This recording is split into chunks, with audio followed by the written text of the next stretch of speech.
अमित जी हरियाणा। श्री हरिवंश महाराज जी। महाराज जी, आपको बहुत कुछ याद रहता है महाराज जी, जैसे काफी सारे श्लोक, और ये कहते हैं कि आप शास्त्र पढ़ते समय कौन से नियमों का पालन करते हैं? मतलब अब तो बच्चे हम कुछ पढ़ते नहीं, कई वर्ष हो गए कुछ कोई शास्त्र नहीं पढ़ते। बचपन में तो शास्त्र का नशा ही था। अब हमें लगता है लगभग 10 वर्ष हो गए होंगे, कोई ऐसा पद निकालना हो या कुछ ऐसी, तो वो भले नहीं, हम कोई ऐसा नहीं कि एकांत में शास्त्र, हमारे पास समय नहीं रह गया अब शास्त्र पढ़ने का। जैसे होता ना अलग अलग समय, हमारे पास शास्त्र पढ़ने का जहाँ एकांत हो, बस जितना जो चल रहा है बस। अब समय नहीं कि हम आँख खोल कर शास्त्र पढ़ें, अब हमें कोई जानकारी की जरूरत नहीं है। अब जेहि जाने जग जाए हेराई, जागे जथा स्वप्न, ये तो भगवान ने सेवा दी इसलिए बात करते हैं, नहीं हमारा मन बात करने का भी नहीं करता, बस यही करता है चुपचाप शांत बैठे रहो, जो चल रहा है उसी में आनंदित रहो। भगवान का सुमिरन करना सब शास्त्रों का सार है, और जो निरंतर चल रहा है तो फिर और कुछ जानने की जरूरत नहीं है। तो क्या पूछना चाहते हैं? ये कह रहे हैं कि आपने जब शास्त्र पढ़े थे तो किन नियमों का पालन किया? अरे उस समय के नियम अब कोई पालन करना बड़ा कठिन है। जो आज तक सब कुछ याद है उसकी।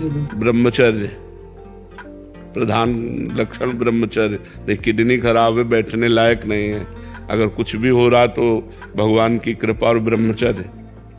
अगर ब्रह्मचर्य है तो स्मृति है, सब कुछ। तो ये सब साधन करने पर होता है। अब बाल्यावस्था से ब्रह्मचर्य रहे और आराधना भगवान की करते रहे, तो अब जो पूछो वो फौरन पीछे जो हमने पढ़ा है वो फौरन पकड़ करके सामने ले आएंगे।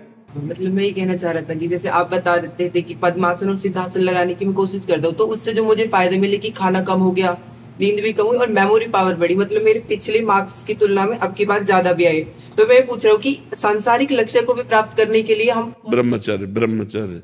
अब आप देखो, विचार शुद्ध, आचरण शुद्ध, भोजन शुद्ध, नशा न करे, ब्रह्मचर्य से। ऐसे कितने बच्चे रह रहे हैं, कितने बच्चे। हॉस्टल में जाके गणित लगा लो, यहाँ बैठ करके 12 वर्ष का बच्चा कह रहा था कि हमारी गर्लफ्रेंड हो, मैं हस्तमैथुन का शिकार हूं। उनका कै साल के हो? बोले 12 साल के। अब 12 साल का बच्चा की गर्लफ्रेंड हो, हस्तमैथुन का शिकार, यही बोला था। अब आप विचार करो, 12 वर्ष ये कोई काम वाली अवस्था है? 20-22 वर्ष तक ब्रह्मचर्य रहो, इसके बाद माता पिता की अनुमति से धर्मयुक्त ब्याह करो और फिर गृहस्थी में जाओ, तब तो बात समझ में आवे। एक बच्चा व्यसन से इतना ग्रसित हो जाता है कि वो अपने माता की हत्या कर देता है पैसा मांगने पर। एक बच्ची इतनी डिस्टर्ब हो जाती कि उस आत्महत्या कर लेती। ये सब क्या चल रहा है समाज के? जब सुनो तो उन्हीं सब बातों को देखकर कहते हैं आप सब सुधरो, नशा मत करो, जब तक ब्याह ना हो तब तक ब्रह्मचर्य से रहो। मित्रता करना पाप नहीं है, व्यभिचार करना पाप है। दोस्त बनाना पाप नहीं है, लेकिन दोस्ती में गंदगी लाना पाप है। ऐसी दोस्ती मत करो, ये दोस्ती तुम्हारे जीवन के लिए घातक होगी, तुम्हारे लिए हानिकारक होगी। देखो, जब हमारी इंद्रियां चंचल हो जाती हैं तब फिर वो एक जगह टिकती नहीं है, सबको ही देख लो। तो आप लोग आए हो संत समागम के लिए, तो गंदगी छोड़ो, बुरे आचरण छोड़ो। इनमें कभी शांति नहीं है, इनमें कभी सुख नहीं है। वो तात्कालिक अनुभव होता है, परिणाम उनका बड़ा हानिकारक भयानक होता है। इसलिए अच्छे बच्चे बनो, अच्छे गृहस्थ बनो, अच्छे समाज सेवी बनो, जिससे मनुष्य जीवन का लाभ प्राप्त हो। मनुष्य जीवन सूकर कुकर की तरह भोग करके नष्ट कर देना नहीं है, संयम से चलकर भगवान को प्राप्त करना है। ये मनुष्य जीवन भगवत प्रसन्नता के लिए मिला है। पीयूष जी सूरत से। राधे राधे महाराज जी। महाराज जी, सादर चरण स्पर्श। महाराज जी, प्रार्थना करते समय द्वंद में रहता हूं। एक मन ईश्वर के सामने धन की लालसा करता है, दूसरा कहता है ईश्वर से धन की लालसा जैसी छोटी लालसा मत कर, जो मिलेगा सबसे अच्छा होगा। महाराज जी ऐसा? हाँ, उत्तम बात तो है, लेकिन जब हमें आवश्यकता है, हम भगवान को अपना मानते हैं, तो हम भगवान से प्रार्थना कर सकते हैं। भगवान ने गीता जी में 4 प्रकार के भक्त स्वयं बताए हैं। एक है अर्थार्थी, जो भगवान से अर्थ चाहता है। एक है आर्त, जो भगवान से संकट निवृत्ति चाहता है।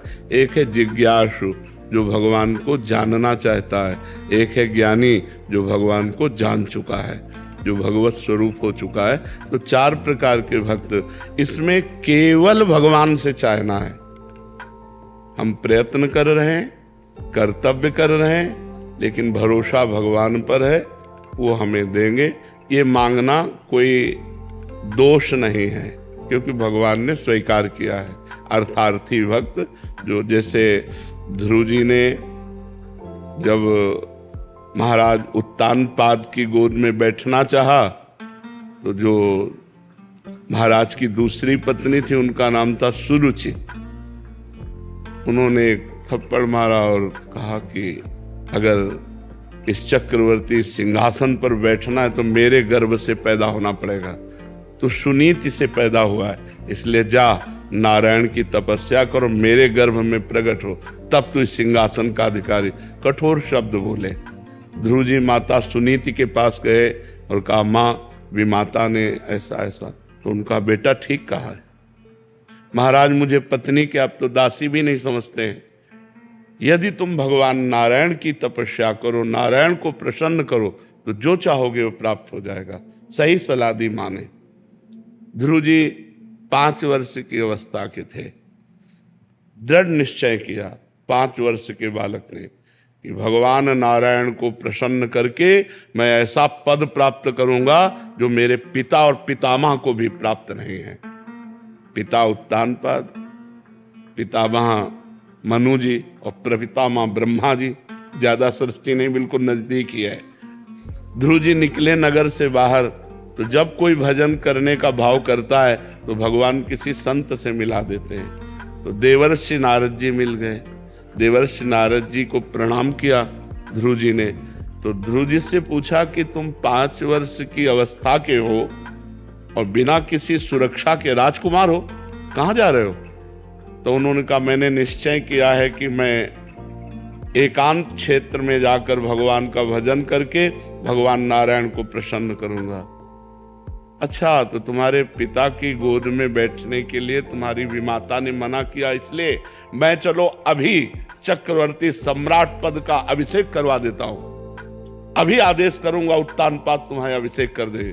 ध्रुव जी ने विचार किया, अभी तो भजन किया नहीं, अभी तो भजन करने के लिए कदम बढ़ाया, तो जिनकी गोद में बैठने के लिए हमें झिड़क दिया गया, उस सिंहासन पर अधिकार हमें देवर्षि नारद जी के वचन कौन काट सकता है? तो उनका गुरुदेव अब नहीं, अब कदम पीछे नहीं हटेंगे, और विश्वास हो गया। और उनका मैं भगवान का आराधन करके ही प्राप्त करूंगा।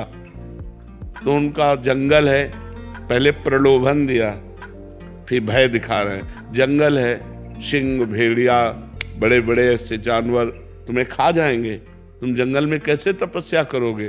तो ध्रुव जी ने विचार करके कहा कि यदि मेरी भगवान रक्षा करेंगे तो कोई भी बाल बांका नहीं कर सकता, और यदि मेरी मृत्यु है तो यहां महल में भी मैं मर जाऊंगा। इसलिए मैं निश्चय करता हूं कि भगवान की आराधना छोड़ नहीं सकता।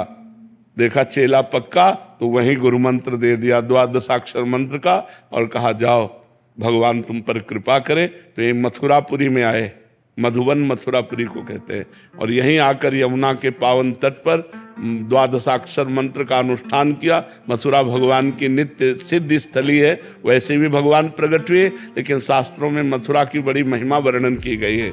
मथुरा नित्य कृष्ण को वास, निस दिन श्याम न छाड़त पास, तास सकल लीला के। 6 महीने में भगवान का दर्शन प्राप्त कर लिया, और वो अटल पदवी प्राप्त की कि आज भी सप्त ऋषि उस परिक्रमा करते हैं उस पद की जहां ध्रुव जी विराजमान है। तो यदि हम धन भी चाहें तो केवल भगवान से चाहें, और भजन करें, भगवान की आराधना करें, और अपने कर्तव्य का पालन करें, तो वो धन मांगना भी सार्थक हो जाएगा। जो हम कामनाएं करें वो भगवान से करें, पर ऐसे न करें जैसे आजकल लोग करते हैं। अब आपको 500 रुपए का भोग चढ़ा देंगे, आप हमारी एक कामना पूरी, तो तुम नौकर समझे हो क्या भगवान को? तो भगवान तो मालिक है यार, नौकर थोड़ी है। अपने पिता से जैसे मांगा जाता है, अपनी माँ से जैसे मांगा, वहां माँ से पिता से ये बात कहते हैं क्या कि आपको इतना खवा पिला देंगे, आप थोड़ा हमको 1000 रुपया दे दिए? अधिकार पूर्वक मांगते हैं, क्योंकि आप हमारे पिता हो, आप हमारे माता हो। ऐसे हम अधिकार पूर्वक भगवान से मांगे, पर भगवान अंदर की बात देखते हैं। यदि अन्य आश्रय है तो फिर भगवान जल्दी नहीं सुन। अनन्य भाव से, पर आराधना जरूरी है। ध्रुव जी ने कैसी आराधना की? एक चुल्लू जल पी करके, फिर पत्ता सूखा खाकर, फिर उसको भी छोड़ दिया, वायु पीकर 6 महीने में भगवान को अपने सामने प्रकट कर लिया। तो हम आराधना, अब पीते हैं शराब, खाते हैं गंदे भोजन, मनमानी आचरण करते हैं, बोले भगवान हमारी कामना पूर्ण, ऐसे पूर्ण हो जाएगी। तपस्या करो, साधना करो, पवित्र आचरण करो, व्रत उपवास करो, तब भगवान की जो हम आराधना करके कामना करेंगे, तब हमारी बात पूरी होगी। जी। गहना होटवानी जी। राधे राधे। राधे राधे महाराज जी। महाराज जी, आप पूछ रहे हैं कि भक्ति में कोई व्यक्ति किस प्रकार इतना गहरा हो सकता है कि वो लोगों का इस पे प्रभाव न पड़े और मन को स्थिर रखकर संसारिक सुख और व्यक्तिगत बंधनों से सच्चा वैराग्य विकसित। देखो, जितना भजन करोगे उतने तुम्हारा मन बलवान होता जाएगा। निर्मल और बलवान मन मान अपमान सुख दुख लाभ हानि सबको सह जाता है। मलिन और कमजोर मन भोगों में जाता है। इतना मलिन कमजोर हो जाता है कि एक आदमी तम्बाकू भी नहीं छोड़ सकता। अगर वो तम्बाकू खाता है, उसे को छोड़ने के बाद तो उसे डर लगता है। गलत आदतें नहीं छोड़ सकता, ये कमजोर मन की बात है। और जब बलवान मन हो जाता है तो पूरे विश्व का त्याग कर सकता है, वो सर्वस्व का त्याग कर सकता है। इसलिए नाम जप करो, नाम जप करने से मन पवित्र और बलवान होता है। जितना नाम जप करोगे उतने तुम्हारा मन पवित्र और बलवान होता चला जाएगा। इसमें पैसा नहीं खर्चा होता, उठते बैठते चलते फिरते राधा राधा राधा राधा राधा आप करके देख लो, बहुत आनंद का अनुभव होगा। जितना आनंद मन में आएगा उतनी गंदी बातें छूटती चली जाएंगी, और जितना मन सूखा रहेगा उतने ही वो बाहर आनंद की खोज करेगा। और बाहर आनंद है नहीं तो भागा घूमेगा इस व्यक्ति से उस व्यक्ति, इस स्थान से उस स्थान, इस वस्तु से उस वस्तु, और उसे सुख कभी मिलेगा नहीं। सुख अंदर है, बाहर नहीं है। हमारी बात मान लो, जब आप अंदर में घुसोगे तो सुख ही सुख है, पर अंतर्मुख होना आता नहीं। हम लोग बहिर्मुख हो चुके हैं। इसलिए नाम जप करो, नाम से सब ठीक हो जाएगा। कृष्णपाल सिंह जी। राधे राधे महाराज जी। महाराज जी, आप कह रहे हैं कि कभी कभी ऐसी परिस्थिति आती है, आप एक राजनीतिक पार्टी में हैं, कह रहे हैं कि आपस में पार्टी में 2 व्यक्ति आपस में मुकदमा कर देते हैं, हम दोनों को समझाने का प्रयास करते हैं लेकिन वो मानते नहीं। उस परिस्थिति में हमें क्या करना चाहिए महाराज जी? क्या समझाना उचित रहेगा या छोड़ दें? होई सोई जो राम रचि राखा, को करि तर्क बढ़ावे साखा, अस कही जपन लगे हरि नामा। पहले भगवान शिव ने सती जी को समझाने की चेष्टा की, और जब नहीं समझी तो छोड़ दिया। होई सोई जो राम रचि राखा। अब जो होना होगा भगवान ने रचा होगा वही होगा, और अपना भगवान का नाम स्मरण करने लगे। अपना उद्देश्य एक बार समझाना बनता है, एक बार हम समझाते हैं, और जब नहीं समझता तो उसे भगवान के ऊपर छोड़ देते हैं। उस मामले को भगवान सुलझा देंगे अपने आप। उस परिस्थिति में ऐसी स्थिति बन जाती है कि वो बर्बाद भी होते हैं, हाँ, और अपने भी खास होते हैं। बिल्कुल। तो दुख अपने को दोनों की तरफ से होता है। सती जी जब भगवान शंकर के समझाने पर नहीं मानी और जाके सीता का वेश रख लिया, भगवान ने जब ध्यान में देखा, भगवान से भी आके झूठ बोल गए। जब भगवान ने ध्यान में देखा तो सती जी का त्याग कर दिया। त्याग होने के बाद यज्ञशाला में गई और भस्म हो गई।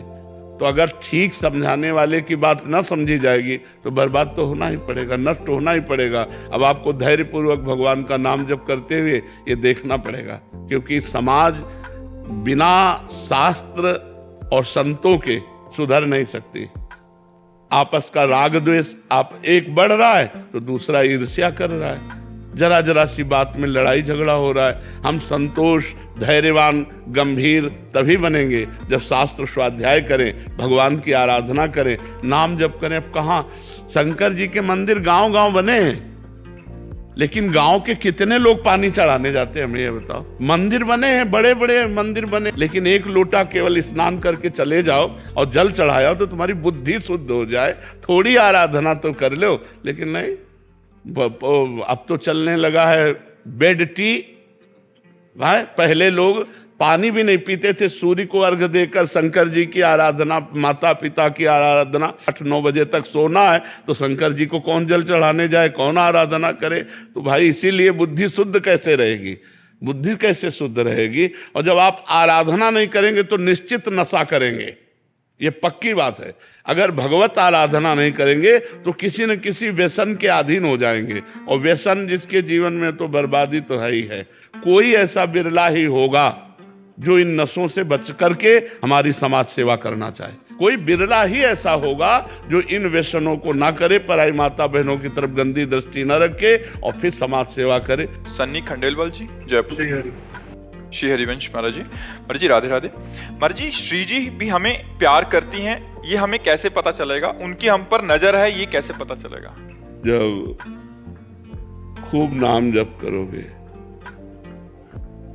नाम जप अगर चल रहा है, हरिवंश कृपा हरिवंश कहें, हरिवंश कहें हरिवंश लाहें, हरिवंश सुलाभ सदा तिनके, सुख संपत्ति दंपति जो जिनके। जब हमारी जिह्वा पे प्रिया प्रीतम का नाम हो, हमारे हृदय में उनके लिए तड़पन हो, हमारे आचरण परम पवित्र हो, सब में हमारे हृदय में दया परोपकार की भावना हो, तो समझना चाहिए हम पर श्री जी प्रसन्न हैं, हम पर भगवान प्रसन्न हैं। यदि ऐसे आचरण हो और निरंतर भगवत स्मृति हमारे हृदय में, तो भगवान की विशेष कृपा हम पर है। नहीं तो कृपा तो सब पर है, भगवान दया तो सब पर कर रहे हैं, लेकिन सब कृपा और दया का तिरस्कार करके मनमानी आचरण कर रहे हैं, तो वो कृपा नहीं हुई। कृपा है जब हमारे शास्त्र के अनुसार आचरण हो जाए, हमारा मन भगवत स्मरण परायण हो, हमारी वृत्ति दया परायण होकर परोपकार की भावना में हो, तो हमारे ऊपर भगवान प्रसन्न है। प्रेम कुमार जी, बिहार से। श्री हरिवंश महाराज जी। महाराज जी, मनुष्य के अंदर जीव तत्व के रूप में भगवान विराजमान है, तो मनुष्य बाहर किस भगवान को ढूंढने का लक्ष्य? नहीं तो मनुष्य कौन है? वही तो तत्व है।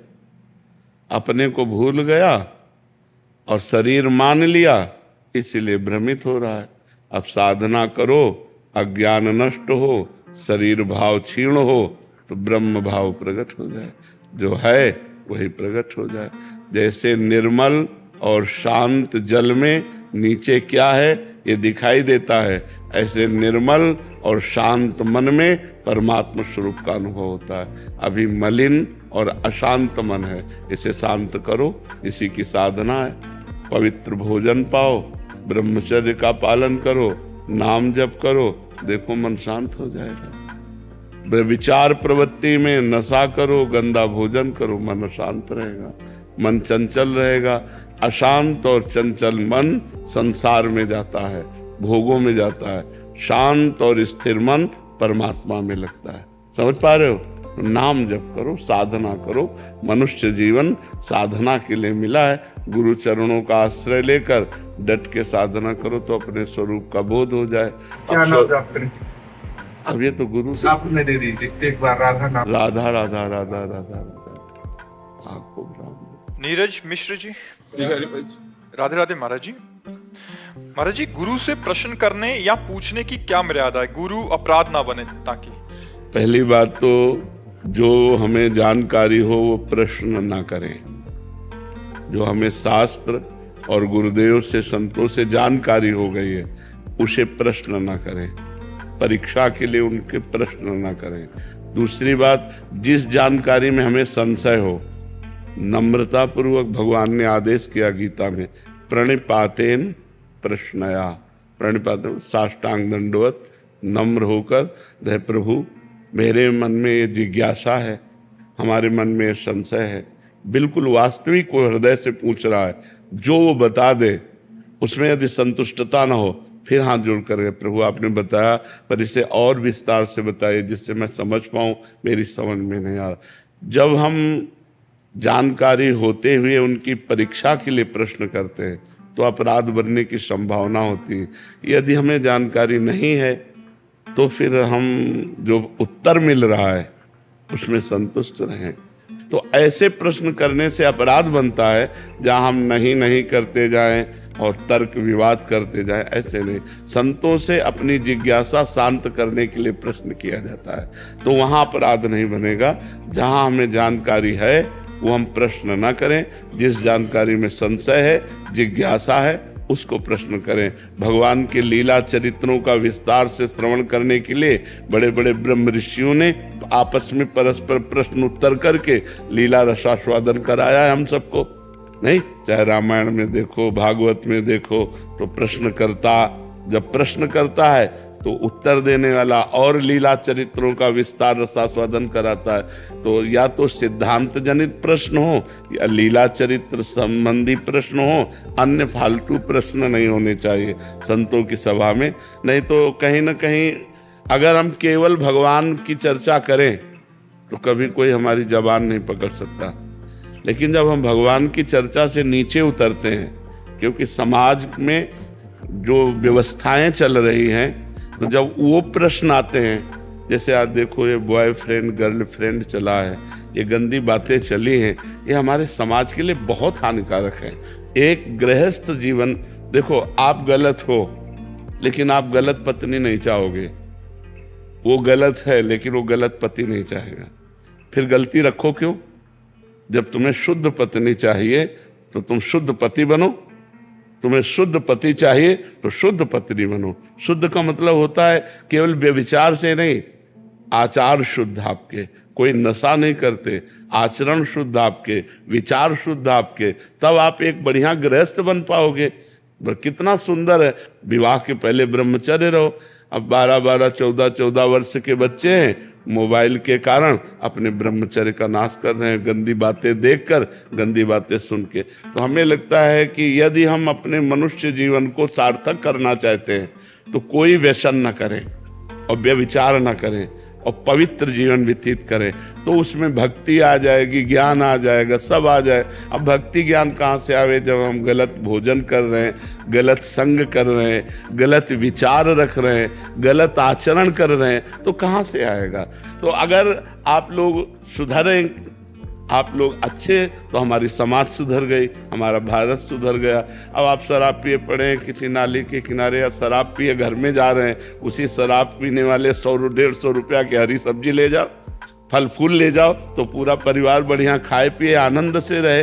तो अच्छे आचरण सीखने के लिए तो संतों के पास आयो, और काहे के लिए आयो? शास्त्र सम्मत अच्छे आचरण सीखने के लिए संतों के पास जाया जाता है, बुराइयों का त्याग और अच्छाइयों को ग्रहण करना। प्रीति जी, नोएडा जी। महाराज जी, सच्ची शांति पाने के लिए मन को बदलना जरूरी है, परिस्थिति को बदलना जरूरी? नहीं, परिस्थिति तो कभी नहीं बदल सकती। परिस्थितियों के बदलने से कभी शांति नहीं मिलती। शांति मिलती है श्रद्धावान लभते ज्ञानम तत्परा संयतेन्द्रिया ज्ञानम लब्ध्वा पराम शांति मच्चिरेणाधिगच्छति। जब आप श्रद्धा करोगे संत और शास्त्रों में, उससे जो ज्ञान प्राप्त होगा, अपनी इंद्रियों को गलत विषयों से हटाओगे, तब तुम्हें शुद्ध ज्ञान प्राप्त होगा। उसी शुद्ध ज्ञान से शांति मिलती है, परिस्थितियों से। तो परिस्थिति नहीं बदली जा सकती, अपना मन बदला जा सकता है। मन यदि परमात्मा में लगा है तो शांत और आनंदित रहेगा। खूब शरीर स्वस्थ है, परिस्थिति अच्छी है, लेकिन मन यदि संसार में लगा रहेगा तो अशांत रहेगा, क्योंकि वो दो ही जगह लगेगा, रागात्मक या द्वेषात्मक। और रागात्मक भी मायामय है और द्वेषात्मक भी मायामय है। राग और द्वेष में मन लगा हुआ कभी शांत नहीं होता। मन जब परमात्मा में लगता है तभी शांत होता है। इसलिए राम कृष्ण हरि जो नाम प्रिय हो, खूब नाम जप करो, बार बार मन को संसार से हटा के प्रभु के नाम में लगाओ, देखो शांति शांति मिल जाएगी, हर परिस्थिति में शांति मिल जाएगी। नंदिनी सारस्वत जी।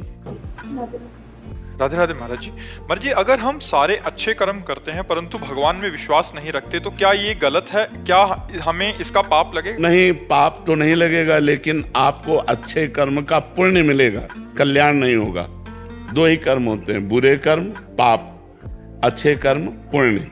पुण्य का फल चंद सुख माइक, लेकिन भगवान पर विश्वास करते हैं और भजन करते हैं तो भगवान अविनाशी हैं, उनका भजन अविनाशी है। आपको अखंड प्रसन्नता, अखंड सुख की प्राप्ति होगी। बिना भगवान के विश्वास और भजन के तो जीवन मृत जीवन है।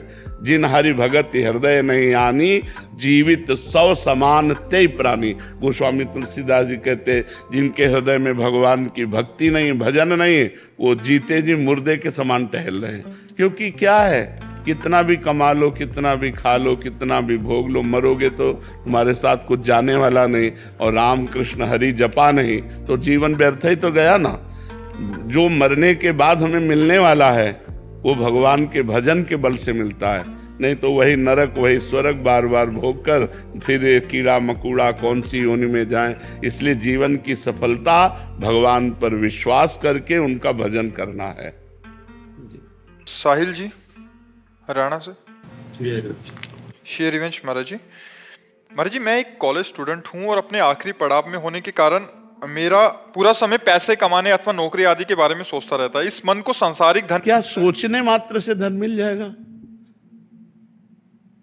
उसके लिए कर्तव्य करना होगा। कर्तव्य हमें सही मिले जिससे धन कमा सके, इसमें भगवान की कृपा की आवश्यकता होगी। इसलिए नाम जप करो, भगवान से प्रार्थना करो। केवल सोचते सोचते तो जो वो ऐसे नहीं, फिर सब सोच ही तो रहे। किसकी सोच पूरी होती है? सोच उसी की पूरी होती है जिसके पास पावर होता है। पावर कौन? आध्यात्मिक पावर, भागवतिक पावर, भगवान का पावर। सही बात तुमसे कहते हैं, 10 का खर्चा होगा, 21 तुम्हारी जेब में होंगे यदि भगवान का भजन करोगे।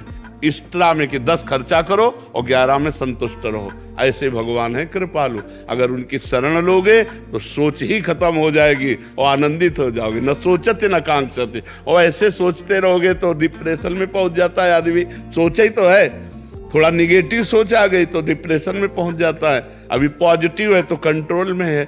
ज्यादा ओवर थिंकिंग जीवन को नष्ट करने वाली होती है। बार बार विचित्र प्रकार की सोचों में फंसता चला जाए आदमी तो वो बहुत कमजोर हो जाता है। इसलिए इस सोच को नाम में लगाओ और खूब पढ़ाई पढ़ो और नौकरी आदि के लिए प्रयासरत रहो। भगवान की प्रार्थना करो कि कोई ऐसा अवसर दे, कोई ऐसी जगह लगा दे जिससे अर्थ की प्राप्ति हो, तो बढ़िया बात बन जाएगी। महाराज जी प्रश्न ये था कि मतलब जो सांसारिक अर्थ कमाने की वो रहती है मन में, उसको भागवतिक नाम जप रूपी अर्थ कमाने में कैसे लगा? जबरदस्ती लगाना पड़ेगा बच्चा। अगर हम जवान से जपेंगे तो धीरे धीरे मन भी पकड़ लेगा। अगर हम मन से जपना चाहेंगे तो नहीं जप पाएंगे। आज हमारा मन मलिन है, आज हमारा मन बहिर्मुख है, हमें जबरदस्ती प्रयास करना पड़ेगा। काउंटर रखो, रखते हो काउंटर? बैग में रखा है अंदर। काउंटर बैग वाली चीज है, वो तो जेब में अंगुली वाली चीज है। ऐसे रखा, वो तो अंगुली में रखा जाता है। अगर 5 मिनट टाइम मिला तो हम 10 बार राधा राधा बोलेंगे, 20 बार राधा राधा बोलेंगे, ऐसे कमाया जाता है। ओवर टाइम मिला तो हम बात कर रहे हैं, खाली समय राधा राधा, फिर बात कर रहे हैं, फिर राधा राधा। वो बहुत बढ़िया काउंटर से नाम जप होता है। माला में तो थोड़ा लंबा दिखने में भी आता है, काउंटर में तो और मतलब गुप्त रहता है कि मान लो आपको शर्म लगे या ऐसा गुप्त करना चाहो तो काउंटर में अंगूठी की तरह पहने और चल रहा है नाम। तो नाम जप में रुचि करो। महाराज जी ऐसे लगता है जैसे मतलब कॉलेज में पहन के चले जाते हैं ना, तो वैसे तो ऐसे रहता है छुपा हुआ ही, लेकिन ऐसे लगता है कोई देखेगा तो ऐसा तो यही कहेगा कि भगवान का बहुत बड़ा भगत है। ये ऐसा तो नहीं कहेगा कि चोर है, यही तो कहेगा बड़े भगत बनते हो यार, बहुत काउंटर से जपते हो, तो भगत ही तो कहेगा, बुरा तो नहीं कहेगा। देखो आप अपने कॉलेज में रहते हो, आप हमें बताओ कितने ऐसे बच्चे हैं जो काउंटर से नाम जप करते हैं? कहाँ हैं? पर ये बहुत अच्छे बच्चे हैं जो नाम जप करके जो भगवत मार्ग में चलना चाहते हैं। अपने को बचाओ बच्चा, ये गंदी बातों से ठीक नहीं, घर बिगड़ जाते हैं, परिवार का परिवार नष्ट हो जाते हैं। देखो हम बताएं, जब अपने प्यार को छुपा के रखा जाता है, सजा के रखा जाता है, और जब किसी पुरुष से फिर प्यार होता है तो आजीवन निर्वाह होता है। और जब उस प्यार को बिखेर दिया जाता है तो फिर पति से प्यार नहीं हो पाता है। ये जो प्यार बिखेरना है ना आज का समाज में, प्यार को फैला दिया और प्यार की दुर्दशा हो गई, अब वो बात नहीं थी। अपने प्यार को बचाओ और जब ब्याह हो जाए तब आप धर्म से फिर गृहस्थी का पालन करो। पहले ब्रह्मचर्य से रहो, पहले नियम से रहो। अच्छा, कोई भी उन्नति प्राप्त करने के लिए इसकी जरूरत है, चाहे लौकिक उन्नति हो चाहे आध्यात्मिक उन्नति हो। यदि आपका चरित्र भ्रष्ट है तो आप किसी लायक नहीं हो। हमारी बात को समझो कि ऐसे पुरुषों को भी चाहिए कि अर्धांगिनी का मतलब होता है हमारा हृदय। पत्नी को चाहिए कि पति को भगवत स्वरूप और वो अपना प्राण माने, तभी गृहस्थी धर्म चलता है। वैसे एक पक्ष से तो नहीं चलता, ताली एक पक्ष से नहीं बजती, दोनों से बजती है। हमें लगता है धर्म से चलो, किसी तरह जीवन पवित्र निर्वाह कर ले जाओ। ये जो गंदी बातें चली है ये ठीक नहीं, हमारे समाज के लिए बहुत हानिकारक है। तो हमें लगता है थोड़ी मोड़ी प्रतिकूलता सहकर अपने परिवार को सजाना चाहिए, परिवार को उजाड़ना नहीं चाहिए। विकास शर्मा जी, राधे राधे महाराज जी। महाराज जी, अमेरिका से राधा रानी की कृपा से मुझे और मेरे परिवार को बहुत आरामदेह जीवन दिया है श्री जी ने, लेकिन मंदिर में जाता हूँ भगवान के दर्शन के लिए तो मन में लालच ही लालच आता है कि भगवान मुझे और माया, महाराज जी कह रहे हैं कि मतलब और लालच आता है कि और मिले। कोई बात नहीं, कोई बात नहीं, भगवान से ही तो मांग रहे हैं ना, वो लक्ष्मीपति है। कोई बात नहीं, आप मांगिए और नाम जप कीजिए और अच्छे आचरण से चलिए, वो देंगे। वो अगाध संपन्न है, जैसे समुद्र है ना अथाह है, ऐसे भगवान के पास अगाध संपन्नता है, श्री संपन्न है, लक्ष्मीपति है। वो चाहे जितना दे दें सब छोटा थोड़ा ही होता है। तो आप मांगो, हम मांगने के निषेध नहीं करते, पर खूब भजन करो, अच्छे आचरण करो, पवित्र आचरण करो, कोई नशा न करो, भगवान से मांगो, जरूर देंगे। वो मालिक है, वो पिता है, मांगना चाहिए। जिसको आवश्यकता हो भगवान से ही मांगे, चोरी हिंसा छल कपट ना करे। तो भगवान ने अपना भक्त ही कहा है, अर्थार्थी भगवान का भक्त होता है। भगवान ने अर्थार्थी, आर्त, जिज्ञासु और ज्ञानी 4 प्रकार के भक्त बनाए, तो अर्थार्थी उसमें भक्त आता है। आप भगवान से मांगो और खूब नाम जप करो। पंकज जायसवाल जी, राधे राधे महाराज जी। महाराज जी, कैसे गुरु बनाना चाहिए, गुरु की पहचान कैसे हो? भगवान को गुरु बनाना चाहिए और भगवान से प्रार्थना करना चाहिए कि यदि मनुष्य रूप में मुझे गुरु रूप से आप मिलना चाहते हैं तो आप मुझे पकड़ लीजिए या मुझे पहुंचा दीजिए। तो भगवान सर्वज्ञ हैं, वो जानते हैं कौन सच्चा संत है और कौन कच्चा है। तो भगवान सच्चे संत से मिला देंगे। जब द्रवहि दीन दयालु राघो तो साधु संगति पाइए। जब भगवान द्रवित होते हैं, कृपा करते हैं, तब संत समागम प्राप्त होता है। तो सच्चे सदगुरुदेव की प्राप्ति के लिए भगवान की आराधना कीजिए, भगवान प्रसन्न होकर सदगुरु रूप में मिल जाएंगे। ऐसे अगर देखना शुरू करोगे तो पाप बन जाएगा, अपराध बन जाएगा। ये संत हैं कि नहीं, आप जांच शुरू करोगे तो विद्यार्थी कभी टीचर की योग्यता को नहीं निकाल सकता। महाराज जी, मतलब भगवान से प्रार्थना करेंगे गुरु से? हाँ, गुरु की प्राप्ति के लिए, और गुरु कृपा करे तो भगवान मिल जाए।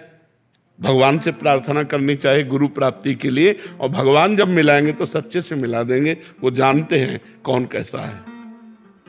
संसार में सारे लोग भाग दौड़ करते दिखते रहे, हम लोग तो महात्मा बन गए। कभी कभी ऐसा लगता है कि कहीं हम भी उस भाग दौड़ का हिस्सा तो नहीं बन गए। भाग दौड़ तो सबको करनी पड़ती है, लेकिन किस दिशा में भाग रहे हैं ये देखना पड़ेगा। चलना तो सबको पड़ेगा, समाज में तो सबको आना पड़ेगा, लेकिन हमारी दिशा क्या है, हमारा उद्देश्य क्या है। एक संसार रूपी बगीचे में भ्रमण कर रहा है आनंद में, और एक संसार रूपी बगीचे में भूल गया है, वो परेशान है। भूल करके चल रहे हो या जान करके चल रहे हो, भूल तो नहीं हो रही, बस ये देखना है। चलना तो इसी मार्ग पे है, रहना तो इसी संसार पे है, पर ये संसार ब्रह्म स्वरूप है, हमारी दृष्टि होनी चाहिए। वासुदेवा सर्वमित समात्मा सुदुर्लभा, और हम जिससे बात कर रहे हैं वो हमारी ही आत्मा है। हमारा कर्तव्य सबको भगवत स्वरूप देखना, निरंतर ब्रह्म चिंतन में रहना, चाहे जहाँ डोलो कोई पकड़ नहीं सकता। अगर स्त्री पुरुष देखा, अच्छा बुरा देखा, लाभ हानि देखा, तो फंसे फंसाए हो, फिर संसार के मार्ग में चल रहे हो। और इसी संसार के मार्ग में यदि निरपेक्षम मुनिम शांतम निर्वैरम समदर्शनम अनुब्रजाम्यहम नित्यम पूरे अत्यंगुरेण भी, निरपेक्ष किसी की अपेक्षा नहीं है। समदर्शनम, सब में भगवान का एक ही सच्चिदानंद का दर्शन कर रहा है। मुनि हर समय मननशील, अंदर आपका चिंतन क्या चल रहा है। आप खड़े संसार में हो, लेकिन आपका चिंतन क्या चल रहा है। चिंतन ब्रह्म चिंतन है या जगत चिंतन? जगत चिंतन है तो फिर गलत हो आप।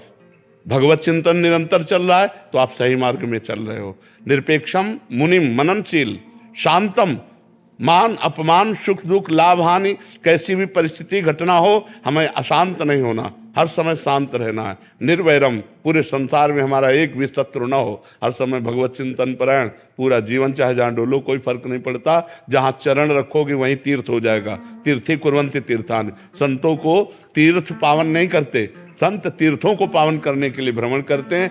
बस चिंतन हमारा सही होना चाहिए। हमारी भाग दौड़ शरीर की नहीं है, हमारी भाग दौड़ अंदर की है, हमारी भाग दौड़ अपने स्वरूप की है, हमारी भाग दौड़ परमात्मा की तरफ है। शरीर कहीं भी पड़ा हो इससे कोई मतलब नहीं। चिंतन तुम्हारा कहाँ है, बस चिंतन को संभालते रहना है। शास्त्र जितने भी वर्णन कर रहे हैं, चाहे कर्म योग हो, अष्टांग योग हो, ज्ञान योग हो, चाहे भक्ति योग हो, सबका सार है चित्त वृत्ति को निरोध करके परमात्मा में स्थित करना। अगर हम परमात्मा चिंतन में हैं तो हम ठीक है, अगर व्यवहार चिंतन में तो गए। प्रायः हम परमार्थ का वेश रखकर व्यवहार में उतर जाते हैं, लेकिन हमें चाहिए कि व्यवहार में उतरते हुए भी हमें परमार्थ चिंतन रखना है, न किसी से राग, न किसी से द्वेष, सब में भगवत दर्शन और नाम जप। और इसीलिए पहले साधु को एकांत सेवन करना चाहिए। 10-20 वर्ष अपनी सिद्धावस्था प्राप्त कर ले, फिर घूमो तो कोई परेशानी नहीं। और नए नए घूमने में तो फिर इतनी सुंदर मनोहर वाटिका है भगवान की माया की, कहीं ना कहीं मनोरंजन में फंस जाएंगे हम। तो इसलिए बहुत सावधान रहें। जब तक ब्रह्म चिंतन अखंड ना होने लगे तब तक साधु को भयभीत होते रहना चाहिए कि कहीं ना कहीं हम फिसल न जाए कंचन कामिनी कीर्ति में। और जब अखंड ब्रह्म चिंतन चल रहा है तो नहीं स्वात्मा रामम विषय मृग तृष्णाम भ्रमयति। जो आत्माराम पुरुष होते हैं विषय मृग तृष्णा में भ्रमित नहीं होते। बस अपने स्वरूप चिंतन में रहिएगा। संसार कुछ है ही नहीं, आपकी कल्पना है। संसार कुछ है ही नहीं, आपका संकल्प है। आप एक हैं, वही अनेक रूपों में आपकी कल्पना है। अनेक को एक में, एक को अनेक में देख लो, खत्म हो गया। एको हम बहुत श्यामा, एको हम बहुत श्यामा, खत्म हो गया। बहुत श्यामा में एको हम में आ जाओ। हम जो फैले वो एको हम में बहुत श्यामा, अब बहुत श्यामा को एको हम में ले आओ, खत्म हो गया। बस इतना ही काम कर रहा है, एको हम, मैं ही मैं हूं, सब रूपों में खत्म। मनोज कुमार मिश्रा जी, गाजियाबाद से।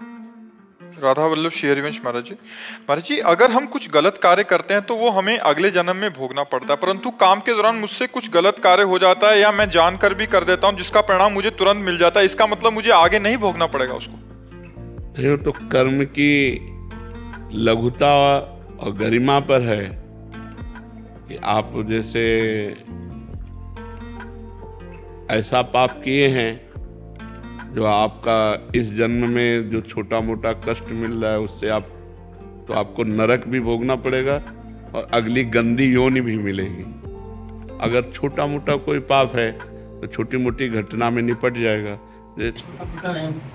हाँ, बस ये तो आप थोड़ी निर्णय करेंगे। अब हमारी समझ में तो ऐसा लगता है कि हम कोई पाप ही नहीं किया यार, लेकिन जब वो केस फंसता है और उसका न्याय तो बहुत होता है। फिर जरा से छोटे पाप का, अब आप देखो, एक मांडव्य नाम के ऋषि थे, आपको घटना बता रहे हैं, श्री महाभारत में भगवान श्री कृष्ण द्वैपायन व्यास देव जी ने लिखी। वो हाथ उठा करके अपने आश्रम में ऐसे तप कर रहे थे तो कुछ चोर राजा के यहाँ से चोरी करके भगे, तो राज कर्मचारियों ने उनका पीछा किया, तो उन्होंने बचने के लिए ऋषि के आश्रम का सहारा लिया। पर राज कर्मचारियों ने देख लिया था कि आश्रम में गए, तो आश्रम में घुस गए, तो चोर भी मिल गए और सामान भी मिल गया।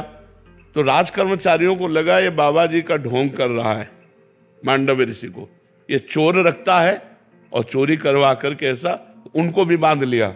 अब वो इतने समाधिस्थ हैं कि उनको होश ही नहीं है, भगवान में इतने लीन है कि उनको होश नहीं है। राजा के पास गए, राजा ने तुरंत आदेश कर दिया सबको सूली पे चढ़ा दो, तो सबको सूली पे चढ़ा दिया और मांडव्य ऋषि को भी सूली पे चढ़ा दिया। सूली होती है एक भाले जैसी आकृति की और उसको ऊपर से ले जाकर ऐसे छोड़ा जाता है, तो उसके गुदा द्वार में जितना घुस जाए अब वो तड़प तड़प कर मरता है, बहुत बुरी सजा है। तो जो ही गुदा द्वार में सूली इतनी घुसी तो उनको होश आ गया। जब होश आया तो पद्मासन लगा के बैठ गए सूली पे। वो तो महापुरुष थे, जो अन्य चोर थे वो मर गए थे। अब जब अन्य को सजा देने के लिए वहां लाया गया तो जो ही देखा पद्मासन में तो भाग के गए, उनका कोई महात्मा सूली पे चढ़ा। तो वो राजा आगे गाय करके ब्रह्म ऋषियों को करके आए और वंदना की, महाराज मुझे क्षमा कीजिए, मुझे पता नहीं था कि आप हैं, हम तो ऐसे समझा। तो उन्होंने कहा मुझे आपसे कोई बात नहीं करनी, सूली से निकालो मुझे, मैं सीधे धर्मराज से बात करूंगा जाके कि मैं तपस्या कर रहा था, मुझे ऐसा दंड क्यों मिला, क्योंकि कोई भी बिना अपने कर्म के दंड नहीं पा सकता, ये पक्का सिद्धांत है। तो सूली निकाली गई लेकिन निकल नहीं रही थी, लाख प्रयास किए तो सूली काट दी गई। तो उन्हें अणिमांडव्य ऋषि कहते हैं। वो सीधे धर्मराज के पास गए और धर्मराज से कहा कि मैं तुम्हें दंड देने के लिए आया हूं। इतने महान तपस्वी थे। मैं जब अपने आश्रम में तपस्या कर रहा था, चोर चोरी करके लाए, तो हमने उसमें क्या सहयोग किया? उस कर्म में मेरा क्या दोष था? तो उनका महाराज कोई दोष ना। फिर मुझे सूली की सजा क्यों मिली? तो जैसे अपने को टीवी चला दीजिए ना, प्रोग्राम दिखाया जाए, ऐसे उन्होंने दिखाया कि देखो, जब आप 8 वर्ष के थे तो तितली की गुदा में बबूल का कांटा डाल के छोड़ दिया था, इसीलिए सूली आज भी नहीं निकली, आपके पड़ी हुई। तब उनका 8 वर्ष के बालक को ज्ञान नहीं होता। इसलिए मैं आज से मर्यादा रखता हूं कि 14 वर्ष तक की अवस्था का किया हुआ पाप दंडनीय नहीं होगा, नाबालिग। और मैं तुम्हें साफ देता हूं, क्योंकि 8 वर्ष की अवस्था के द्वारा किए गए अपराध को आपने इतना बड़ा दंड दिया, तुम जाओ और मृत्यु लोक में मनुष्य रूप में जन्मो। तो वही विदुर जी के रूप में जन्मे। जो विदुर जी हैं साक्षात धर्मराज जी हैं। तो देखा, छोटा सा खेल खेल में तितली की गुदा में कांटा डाल के तो सूली की सजा मिली। तो हम लोगों से जो अपराध बनते हैं उनका बड़ा भारी दंड मिलता है।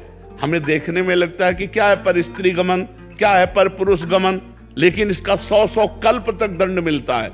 पतिवंचक पर पतिरति करई, रो रो नरक कल्प सत परई। यदि पराई स्त्री से पुरुष भोग करता है तो 100 कल्प तक रो रो नरक भोग पर। जो पराई पुरुष से भोग करती है, उस ऐसा शास्त्रों में जो मर्यादा लिखा हुआ है, जो धर्म लिखा हुआ है। तो अब आपका कौन सा पाप कितना बड़ा है ये तो न्यायाधीश निर्णय करेगा, लेकिन सब पापों को नष्ट करने का एक उपाय है, नाम संकीर्तनम यस्य सर्व पाप प्रणाशनम। समस्त पापों को नाश करने के लिए भगवान का नाम गरज रहा है। नाम जप करो, नाम संकीर्तन करो, तो इसी जन्म में सब पापों का प्रायश्चित हो जाएगा। इसीलिए हम सबको कहते हैं नाम जप करो, नाम जप करो, इसी से मंगल होगा। राजेश जी हरियाणा से। राधे राधे राधे महाराज जी। महाराज जी, आप प्रश्न कर रहे हैं कि 5 ज्ञानेंद्रियां आंख, जीभ, नाक, त्वचा और कान में से आंख ज्ञानेंद्री जो मन को भगवत मार्ग से भटकाती है, ये मतलब अधिक ऐसा रहता है महाराज जी। और विकारों में काम, क्रोध, लोभ में से काम महाराज जी सबसे ज्यादा साधक को गिराता है। तो महाराज जी इनका कहना है कि क्या अंध व्यक्ति का मन विकारी होता है? क्या बिना आंखों का व्यक्ति भी जल्दी जल्दी भगवान को प्राप्त कर सकता है? ऐसा नहीं है। आंखें और नेत्रेंद्री अलग है, समझ रहे हैं?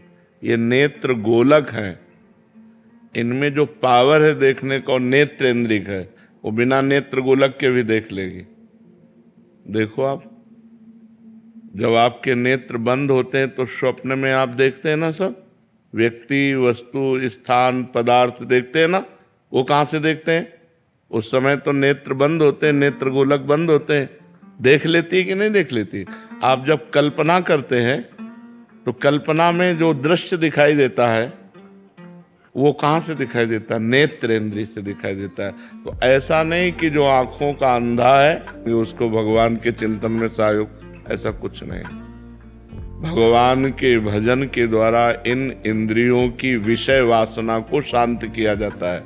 आपने 2 पॉइंट रखे, नेत्रेंद्रिय और काम अंतःकरण के अहंकार पर प्रभाव डाल रहा है। बाहर की इन इंद्रियों को फोड़ने तोड़ने से न ब्रह्म ज्ञान हो जाता है, न भगवत प्राप्ति हो जाती है। बात समझ रहे हो? इन सबका जो विकारों का प्रभाव कहाँ होता है? मूल समझो, अंतःकरण चतुष्टय है, बुद्धि, मन, चित्त, अहंकार। जो अंतःकरण में अहंकार है, इस पर सारे विकारों का प्रभाव होता है। अगर ये देहाभिमान गलित हो जाए तो भगवत प्राप्त हो जाए। गुरुदेव, आप एक प्रसंग सुनाते हैं अपना ही कि कोई आपने किसी 90 साल के बुजुर्ग से पूछा था। उन्होंने कह रहे थे कि अभी भी अगर शारीरिक हमें क्या था कि जब हम ब्रह्मचर्य में थे तो मुझे लगा कि जो कामादि दोष है 30-40 वर्ष तक रहते होंगे, इसके बाद शांत हो जाते होंगे। नई अवस्था थी तो हमें लगा कि इसको किसी विज्ञ जन से पूछना चाहिए, क्योंकि ऐसे पूछना ठीक नहीं। तो गांव के वो प्रधान थे और वो 92 वर्ष की अवस्था के थे और बड़ी श्रद्धा रखते थे और गुरु आश्रम में आते थे। तो एक दिन उनके नजदीक बैठकर पूछा, हम कहा देखो आप अन्यथा बुरा मत मानना, हम अपनी जिज्ञासा प्रकट, क्या आपके अंदर? तो उन्होंने कहा इंद्रियों में सामर्थ्य नहीं पर मन वैसा ही है। तो देखो, भजन के द्वारा ही इसे निर्मल किया जा सकता है, ना कि अवस्थागत या किसी इंद्रिय को भंजन करने से। इसको विजय प्राप्त नहीं की जा सकती। विजय प्राप्त की जा सकती है भगवान के भजन से। जब हम नाम जप करते हैं, पवित्र आहार संयम से चलते हैं, धर्म पूर्वक आचरण करते हैं, तो हमारी इंद्रियां अचंचल होने लगती हैं। अभी चंचल है, हमारा मन स्थिर होने लगता है, शांत होने लगता है। और जहां मन और इंद्रियां शांत हुई तो निज सुख मिला। जहां निज सुख मिला फिर विषय आकर्षण नहीं होता।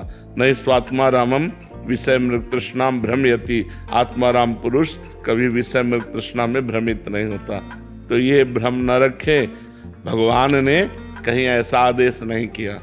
भगवान ने आदेश किया, अनन्य चेता सततम यो माम स्मरत नित्य सहा तस्याहम सुलभा पार्थ नित्य युक्त योगिना। सुलभा माने मैं उसके लिए सहज में प्राप्त हो जाता हूँ। कौन? जो अनन्य मेरा चिंतन करता है। भगवान ने चिंतन जोर दिया है। अगर हमारा चिंतन कहीं और चल रहा है तो हमारे सामने दृश्य कुछ और होते हुए भी हमें समझ में नहीं आएगा। श्रवणेंद्रिय में शब्द पड़ेगा पर समझ में नहीं आएगा, क्योंकि हमारा चिंतन चल रहा है। तो हमें ऐसा भगवदाकार चिंतन बनाना है कि जगत के सब कार्य करते हुए, जगत के बीच में रहते हुए हम भगवान को प्राप्त हो जाएं। इन इंद्रियों के खंडन करने से, भंजन करने से भगवत प्राप्ति नहीं होती। गुरुदेव, मेरा ये है कि जैसे जो जन्म से अंधा है, स्त्री हो चाहे, लेकिन इस जन्म में अंधा, पूर्व जन्म की चिप तो लगी हुई है। पूर्व जन्म की चिप तो काम क्रोध लोभ मोह मद की लगी हुई है, तो वो संकल्प के द्वारा करेगा, वो दृश्य तो नहीं देखेगा। तो बात चिंतन की है। हमारा चिंतन भगवदाकार हो, हम वाणी से भगवत चर्चा करें, हम नेत्रों से सिय राम में सब जग जानी, करो प्रणाम जो रिजुग पानी। कानों से भगवान की चर्चा सुने, हाथों से भगवत कार्य करें। ये सब मंगल में इंद्रियां भगवान से जुड़ने के लिए मिली हैं। हम भूल करके विषयों से जोड़ देते।